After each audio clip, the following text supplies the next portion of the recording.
दोस्तों, विधानसभा चुनाव फिर लोकसभा चुनाव, हर बार वागड़ की जनता चौंका देती है। वैसे इस बार तो केवल वागड़ की बात क्यों करें, राजस्थान की जनता ने ही जबरदस्त तरीके से चौंका दिया था। मतलब क्लीन स्वीप करने वाली भाजपा को ऐसा करारा झटका राजस्थान में मिला कि क्या ही बताएं। अमित शाह भी 2-3 सीटों का ही सोच रहे थे कि इतना ही नुकसान होगा, लेकिन यहाँ तो 11 सीटों का सीधा फटका लग गया। अब ये बात मैं इसलिए कर रही हूँ क्योंकि आने वाले हैं उपचुनाव, और जिन 5 सीटों पर उपचुनाव होने हैं वो शुरू हो चुकी है चुनावी सुगबुगाहट उस पर। सभी पार्टियां कमर कस रही हैं, तैयारी कर रही हैं, कैसे भी करके यहां कब्जा जमाया जाए। भाजपा इस स्थिति में नहीं है कि और नुकसान झेल पाए।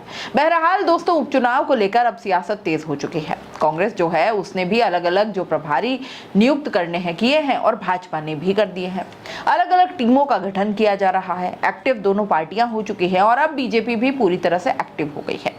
अलग अलग जो टीमें हैं, अलग अलग प्रभारी हैं, वो नियुक्त कर दिए गए हैं। हर विधानसभा में एक मंत्री को नियुक्त किया गया है, और दूसरे जो प्रभारी मंत्री हों, प्रदेश मंत्री हों, प्रदेश उपाध्यक्ष हों, उन्हें नियुक्त किया जा रहा है। इससे कि चुनाव में दमखम के साथ पार्टी मैदान में उतर सके। अब बात पते की ये दोस्तों कि वागड़ का 84 विधानसभा खासी चर्चा में बनी हुई है। कारण बताने की तो बिल्कुल जरूरत नहीं लगती। ये वही सीट है जहां से विधायक थे राजकुमार रोत, तब भी अच्छे खासे वोटों से जीते थे। अब उनके सांसद बनने से 84 विधानसभा सीट खाली हो गई है, जहां की उपचुनाव होने हैं। अब दोस्तों, आपके समीकरण क्या कहते हैं? राजकुमार रोत की सीट पर दूसरी पार्टियां लड़ेंगी तो सही, लेकिन क्या वो जीत दर्ज करना वहां पर इतना आसान होगा, जहां बीटीपी या बीएपी का जबरदस्त प्रभाव रहा हो? और ये तो अब मुकाबला फिर बड़ा दिलचस्प बन पड़ा है। 84 सीट बीजेपी और कांग्रेस दोनों के लिए मुश्किलें बढ़ाने वाली है, क्योंकि वहां पर तो घमासान भारत आदिवासी पार्टी के साथ है, जिस तरह से लोकसभा चुनाव में देखने को मिला। बीजेपी, कांग्रेस और भारत आदिवासी पार्टी में पलड़ा भारत आदिवासी पार्टी का ही रहता है भारी। उस क्षेत्र में बीजेपी कांग्रेस के लिए चुनौती रहने वाली है। लेकिन बीजेपी ने जो प्रभारी नियुक्त किए हैं उसमें भी एक बहुत बड़ी खास बात है, क्योंकि देखिए, जो जनजाति मंत्री हैं बाबूलाल खराड़ी, उन्हें नियुक्त किया गया है। उसके बाद जो विधायक है श्रीचंद कृपलानी चित्तौड़गढ़ निम्बाहेड़ा से, उन्हें बनाया गया है। और उसके बाद में नाहर सिंह जोधा प्रदेश उपाध्यक्ष, मिथिलेश गौतम जो है प्रदेश मंत्री, और महेश शर्मा वहां पर प्रभारी बनाए गए हैं। अब यहाँ छुपी हुई है वो बात जिस पर अभी तक किसी का ध्यान गया नहीं, और वो ये कि क्या भाजपा का महेंद्रजीत सिंह मालविया से भरोसा उठ गया है? वागड़ के दिग्गज नेता रहे मालविया पर लोकसभा में दाव लगाने वाली भाजपा ने उन्हें इस काबिल भी नहीं समझा कि उन्हें उपचुनावों में प्रभारी भी बनाया जाए। ये तो मालविया के लिए बड़ी जिल्लत की बात हो गई, नहीं? मतलब क्षेत्र में दमखम रखने वाले नेता ने पार्टी क्या बदली, और उसके बाद एक चुनाव क्या हारे, उनकी साख खत्म हो गई। क्या बस इतने के लिए ही महेंद्रजीत सिंह मालविया को डरा धमका कर पार्टी बदलवाई थी, जैसा कि उस समय चर्चाएं चली थी, और इसके पीछे इन्हीं कारणों के कयास लगाए गए थे? 84 विधानसभा को साधा जा सके, इसके लिए पूरी तरह से भाजपा और कांग्रेस प्रयास कर रही है। और भाजपा की जो बैठकें हुई, उस बैठक में साफ तौर पर कहा गया कि कहीं ना कहीं उस क्षेत्र में दमखम के साथ लगना है, दमखम के साथ पार्टी के लिए काम करना है, और किसी तरह उपचुनाव में पार्टी अपना पूरा जोर वहां पर लगा सके। इस कारण जो कैबिनेट मंत्री है, जो कैबिनेट से जुड़े लोग हैं, जो भाजपा के कद्दावर नेता हैं, उनको वहां पर नियुक्त कर, वहां पर प्रभारी बनाकर इनको उस तरह से लोगों को साधने की कोशिश की जा रही है। एक तरफ भाजपा है, दूसरी तरफ कांग्रेस है, और तीसरी तरफ भारत आदिवासी पार्टी। और भारत आदिवासी पार्टी वो पार्टी जिसने विधानसभा चुनाव में 2 महीने पहले ही वो आई है और फिर से भाजपा और कांग्रेस के लिए चुनौती खड़ी कर दी। महेंद्र मालविया जो कांग्रेस को छोड़कर भाजपा में गए, उनके लिए चुनौती खड़ी कर दी। उनको चुनाव में इस तरह पछाड़ा कि अब फिर उनकी काबिलियत पर शक किया जा रहा है। जिस तरह से स्थानीय राजनीति से उन्हें दूर रखा जा रहा है, क्या समझे इसे?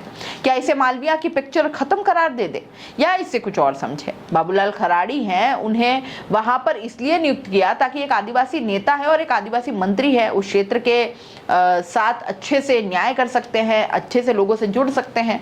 एक आदिवासी होने के नाते भाजपा वहां से आश्वस्त होना चाहती है, लेकिन राजकुमार रोत की सीट पर भाजपा का कब्जा क्या इतनी आसानी से हो पाएगा, या कांग्रेस का हो पाएगा? लोकसभा चुनावों की तरह उपचुनाव में भी राजकुमार रोत सीना ताने सामने आ खड़े होंगे और भाजपा कांग्रेस की मुश्किलें बढ़ाएंगे। आप क्या सोचते हैं? 84 सीट से इस बार उपचुनाव में सीट किसके नाम होने वाली है?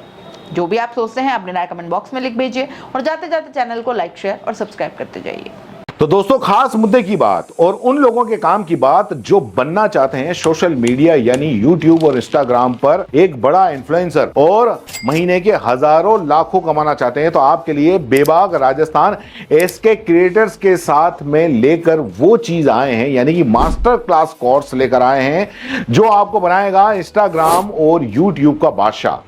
आप YouTube के चैनल पर 0 से लाखों सब्सक्राइबर और इंस्टाग्राम पर भी 0 से लाखों फॉलोअर्स कैसे बनाने हैं, कैसे बनेंगे, YouTube चैनल बनाने से लेकर लाखों सब्सक्राइबर गेन करने तक हर छोटी से छोटी जानकारी इस मास्टर क्लास के अंदर आपको सिखाई जाएगी। सब कुछ सिखाएंगे। 2 महीने की ये मास्टर क्लास है। हर हफ्ते 5 क्लास होंगी। आप बन सकते हैं 0 से हीरो। हर वो टेक्निकल नॉलेज जिसके बूते पर आप अपना चैनल ग्रो कर सकते हैं और लाखों कमा सकते हैं। तो देर किस बात की, नीचे लिखे नंबर पर कांटेक्ट करो और अपनी सीट बुक करवा लो, क्योंकि बहुत सीमित सीटें हैं। बाकी फीस कितनी है, आपको और क्या क्या जरूरी जानकारी चाहिए, वो सब कुछ आप इस नंबर पर पूछ सकते हो।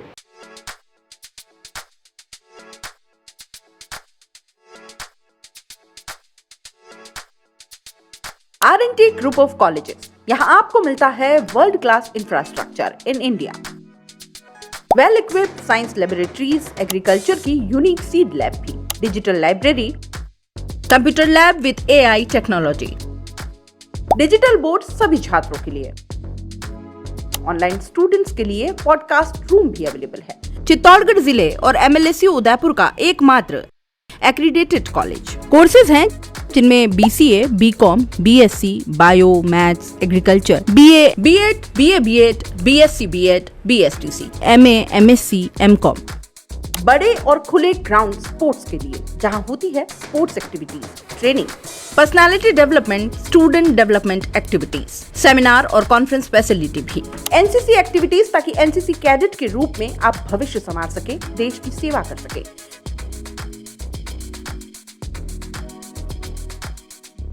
ये विजन है R&T and Vivekananda group of colleges के चेयरपर्सन डॉक्टर वसीम खान का। तो आज ही ज्वाइन करें R&T and Vivekananda group of colleges.